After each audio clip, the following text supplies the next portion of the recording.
AI art needs to stop, and here's why. We need to talk about AI art, guys. Believe me, I don't want to talk about this subject. I'm in the middle of production of my short film, but this is one of those topics that I feel so strongly about that I feel like I have to say something. I have to do something to help. I'm witnessing an entire industry get taken advantage of here. I'm an animator, so why should I care about the problems which concept artists and illustrators are facing right now? Well, I consider them to be like my close neighbors. On the left is me in my little animation house, and then I'm looking over the fence at my neighbor in digital art space, and I'm just seeing that there are people at his house with flamethrowers just setting the whole thing ablaze. The first thing I think is that's not fair. And the second thing I think is how long will it take until those flames reach my house and burn that house down as well? So we're all neighbors in this, like the creative space. These things can spread, and they will spread because there's profit involved. So I feel like I need to say something about it right now before the damage gets even worse, and just do what I can so I can sleep peacefully at night. I'm not making the argument that AI generated images have nothing valuable to offer, that AI generated images never look beautiful or thought-provoking, that AI is an inherently evil or bad thing, research of AI cannot lead to improvement in quality of life, or that AI cannot potentially increase the prosperity for all people, potentially, or that AI is simple and building an AI is easy. I'm not trying to trivialize what AI developers have done here, and this is not an existential debate on the use case of AI either. We're getting too far ahead of ourselves when we talk about those existential problems. We will try instead in this presentation to focus on the actual underlying issue with AI image generators. So welcome to the greatest data and intellectual property theft ever conceived. I don't think I'm exaggerating when I say that. There are other videos that explain the technology very well if you're completely new to this, but I will explain the theft. The crux of the issue here. Stability AI funds a non-profit AI research project. Now, the only reason that Lion 5B was allowed to be made is because they did so under the banner of non-profit research project. Then this commercial AI is trained on a massive online data set without permission of the image owners. Lion 5B stands for 5 billion. It's actually 5.6 billion images, and contained within that is millions at least, probably billions of copyrighted images and private images. Stability AI wastes no time in this. They quickly release these so-called tools that exploit the artist they used to train it. And they even have a feature where you can name artists. You can use an artist's name as kind of like a style filter. The artist's images are being directly used to replace them. They also waste no time in swiftly introducing premium tier options for massive profit and valuations. Oh, believe me, they are profiting. They are making a mint out of this. And millions upon millions is lost in artist revenue.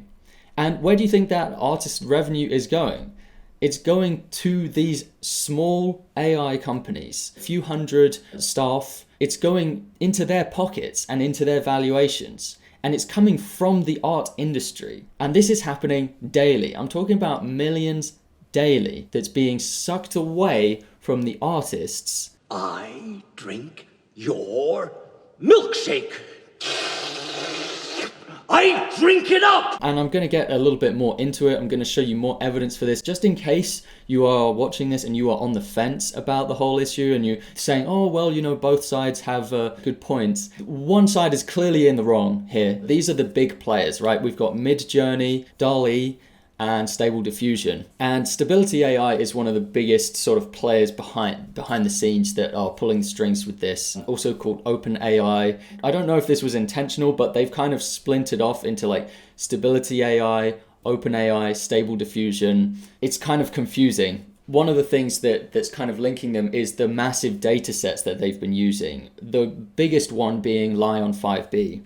Their biggest innovation was finding a legal loophole which allowed them to steal from all artists, past and present. I don't even think it's a loophole here after doing all the research. I think they legally cannot do this. They should not be able to do this. I think when this is examined closer, I think it will be found that they have been breaking the law, EU law and US law. Even if it is a loophole, it's a very immoral loophole. I think they need to roll back these models.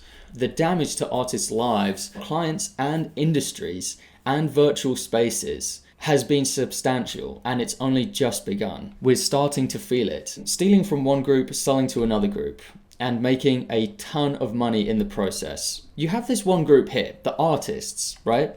Now, the artists are copyright owners, not because of any kind of endowment that they have, right? But because of their contribution. When you create an original image, you get the copyright by default because you have contributed something new to society. Typically, artists have a strong work ethic, especially when you get to the top echelon of artists, people like Craig Mullins, people like James Gurney, James Jean as an illustrator. Like, these people are in the top echelon of art, not because of some kind of endowment, but because they worked really hard to get there. They have a respect for the medium. They have artistic opinions and creative agencies. Human digital artists have been the ones driving innovation for centuries, and they're the ones driving it now as well. And they want basic boundaries to be respected. AI image generators, the ones that I named in the previous slide, they take from this group and they sell to this group, which is the prompters, right? Notice how I didn't say give. They word it a lot of the time as give. They're not giving, they're selling to the prompters. Prompters have no copyright ownership because they haven't contributed anything. Sometimes you have a crossover, it's rare, but sometimes you have artists that are also become prompters. And I think that they're a very confused group of people. Typically, the prompter has no work ethic, morally colorblind. They have to be to ignore this problem, or they are just ignorant. I could see that some people just haven't looked into it very much, and they see this tool and they say, oh, it's a cool tool, right? I can use it. Unformed artistic opinions a lot of the time. And here's an interesting point I just added on here. They are being used by AI. Prompters are being used by AI to improve the AI. They think they're using this tool. The tool is using them. AI is using them.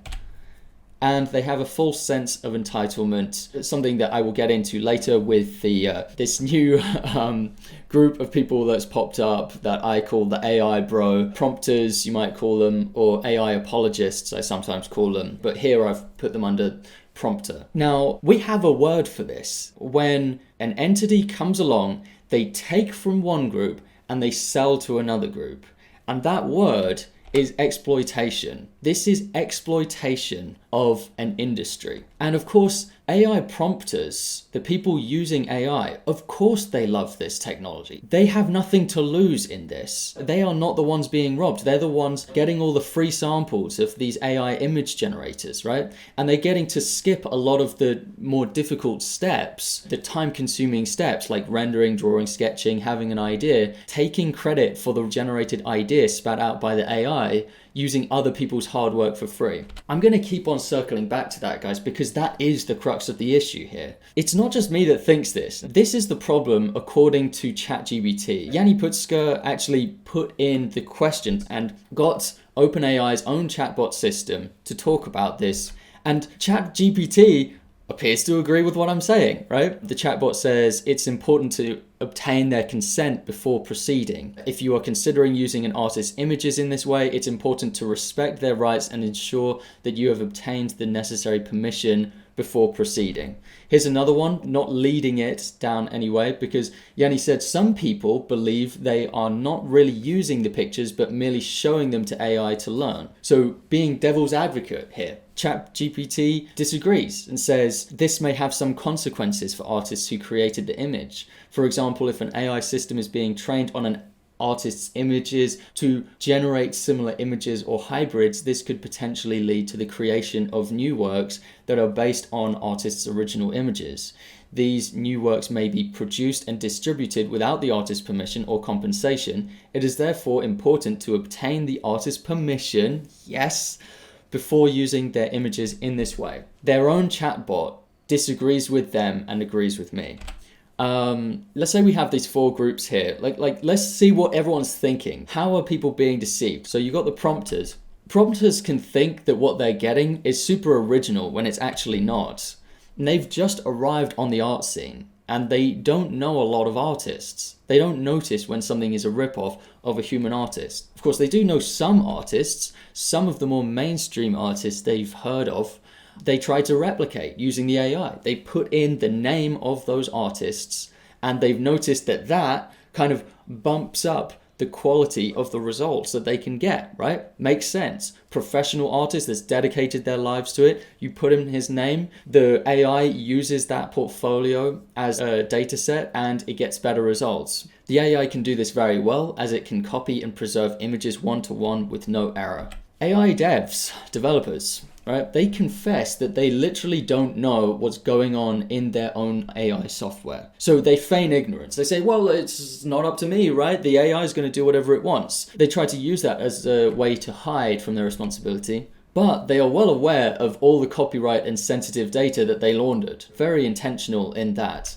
AI is using the data at its disposal to make the user very happy. Right, that's its goal. The goal is just to do the best job it can, right? It's using its data crunching ability to narrow down its sources to only professional art and photography because that gets it better results from people. It gets it better feedback. Look, it's noticing what the prompters are asking for. And it's also noticing the images that are selected in that multiple choice interface at the end. So over time, it uses the user feedback to narrow down the data set to only beautiful professional grade images. The copyright images of the data set are doing all of the heavy lifting in these AI generated images. That makes sense, right? So when people say, well, you know, it's just one image in a sea of 5 billion. Well, I'm pretty sure that Craig Mullins, Greg Rakowski, one of these professional artists, their artwork is getting used way, way more. People calling them out by name. Human artists can clearly see their own artwork and the artwork of their peers being plagiarized and misused. Human artists are the most able to recognize what the AI is doing because of their education and research into visual arts.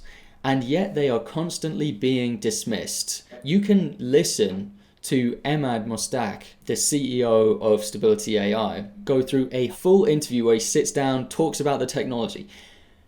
He doesn't mention artists once. He never brings up artists. I will be making memes throughout this video. It's such a dark topic. It's such a dark period of time for artists that I couldn't actually get through making this without making a few memes. Hopefully it will make this easier to digest. So the law, I've told you they're kind of breaking the law. The law is slow to catch up. You know, if we think of progress, societal progress as going from left to right, we've got morality and ethics kind of leading the way and law is just trailing behind trying to catch up, right? That makes sense given the bureaucracy and the amount of time that comes along with bureaucracy. Here's where AI art is. It's nestled neatly between, this highly unethical AI art, definitely not keeping up with morality and ethics. For the time being, it is ahead of the law. It hasn't brought anyone to trial. It hasn't called anyone into question. There you have it. We must take action though, right? We cannot just sit by on the sidelines, okay, and watch them get away with this. I won't do it. My soul, my spirit doesn't allow it. So we've got 3 things here: legal recourse, public awareness, and holding social media accountable. I'm going to go into this. This is not just whinging and us coming together to commiserate and to mourn the loss of our medium. No, we've got things we need to do. This is our to-do list, guys. Number 1, legal recourse. I'm going to link you in the description. You can visit it at the end if you don't want this video to be interrupted. These are 2 fundraisers. One's called Protecting Artists from AI Technologies. The other one, similar name, Help Protect Our Art and Data from AI Companies. The top one is in the US. It's closer to being funded. It has a larger funding goal and it has more eyes on it, has more publicity. a smaller one in the EU. I suggest you read all the information that's on these pages and donate to whichever one you want. I've already donated to the Protecting Artists from AI Technologies by the Concept Art Association. This is for the American one, so it's in dollars. The other fundraiser I suggest, which is Help Protect Our Art and Data from AI Companies, an Italian comic book association. They are going to bring this to Brussels, to the EU courts in Brussels, and basically represent artists. I think it's a really good cause. So I'm going to show you how to donate, and I'm also going to demonstrate it for you. So click donate now, very simple. Enter your donation. So I have read all of the information about this, and I've been thinking about it for a while, and I've decided to put €1,000 into this. I think it's a very worthwhile cause. So let's put that in. I put the tip amount to 0. I'm going to use PayPal for it. I don't think you need to select a team member there. I will do this part off screen for security, and we see it loading. Thank you for your donation. Receipt has been sent to my email. Great. Okay, and I'm going to copy the link, and I'm going to put that in the description of this video for you to check out, to read. This is good. Okay, I'm going to post the comment. Maybe I'll copy it first. I donated to both of them, but I donated more to the EU campaign because they are further away from their funding goal, and they have less publicity at this point. The US and the EU are the two legal hotspots in the world where I think this issue needs to be brought to the highest powers. It needs to be addressed. This is part 1 of a 6-part video series. Please watch the next parts because they are equally as important. And thank you to the people up on the screen. They've been very helpful, provided information and support.